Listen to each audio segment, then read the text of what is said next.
If you have a Bible, you have before you a book like no other. It really is unique. It really is supernatural. It's the #1 best-selling book in the world, but it's a shame for a bestseller to be seldom read, and even more so, less understood. So, what is this book all about? Well, one of the aspects of the Bible that make it a bestseller is that it gives direction on many of the everyday things of life. Relationships, money, marriage, attitudes. It really is a goldmine filled with nuggets of facts and wisdom about life. But it's not to be read like a road map, so that we only pull it out when we can't find our own way. It's not a survival manual that we run to when we get into a tight spot. Another aspect of the Bible is that it's important for us to consider is that it speaks of what happens to us after we die.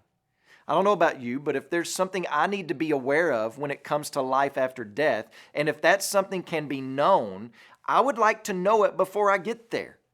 But once again, the Bible is not just an insurance contract. The Bible also speaks of a cosmic battle that's taking place in the universe between good and evil. And even more, you and I are on the front lines of that battle. But don't misunderstand this battle. It's not an equal fight. God against anyone is unfair because God is going to win. But God didn't pick this fight. Evil did.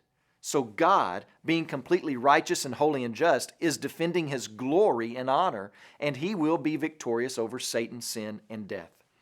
But can I tell you what this book is really about? Can I tell you that all of those other aspects of the book are not primary, but secondary to this one central purpose? This book reveals to us who God is. It's in this book that we are afforded the opportunity to discover the creator of the galaxies. A few years ago, I watched a video that's supposed to be the most detailed map of the universe. And the map depicts an estimated span of more than 500 million light years, and that it contains more than 100,000 galaxies. All of those, the God of the Bible created. All of those galaxies exist to radiate and shout forth the glory, value, and honor of God. Our own galaxy was not sufficient enough to speak loudly enough of the glories and majesty of the Creator God, that He saw fit to say, I need to create at least 100,000 more galaxies that spread out over 500 million light years to even come close to helping teeny tiny humans understand how awesome my majesty is. And then this God, so completely transcendent, wants us to know Him personally. His character, His attributes, His love, His power, His strength, His sovereign ability to work His providence in all things. That's what we hold in our hands when we hold a Bible. Within those pages, that is who is uncovered. This book is not mainly about us, but it's about God. And in our time together, as we walk through the Gospel of John, this is what we've learned about Jesus. That Jesus existed in eternity past with God, but who is distinct from God.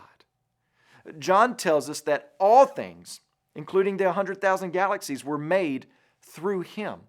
John tells us that Jesus is the light of the world, and in Him there is no darkness at all, ever. John tells us that Jesus is full of grace and truth.